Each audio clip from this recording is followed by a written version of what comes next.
Ujitunze ili Bwana aweze kutembea na wewe.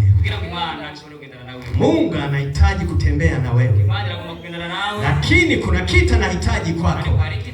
Anahitaji baada ya kutubu dhambi ulinde utakatifu.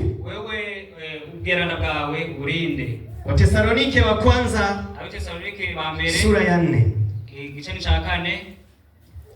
Thesalonike wa kwanza sura ya 4.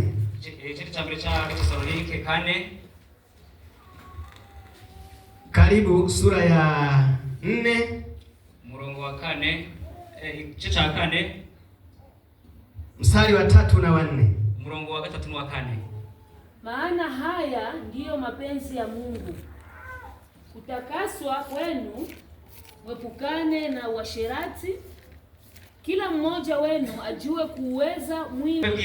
Kila mmoja alinde utakatifu, na ajue kuuweza mwili. Unajua mwili unahitaji vitu vingi, lakini lazima tuishi maisha matakatifu. Neno la Kristo likae ndani yetu. Likisha kaa ndani yetu, tutauweza mwili.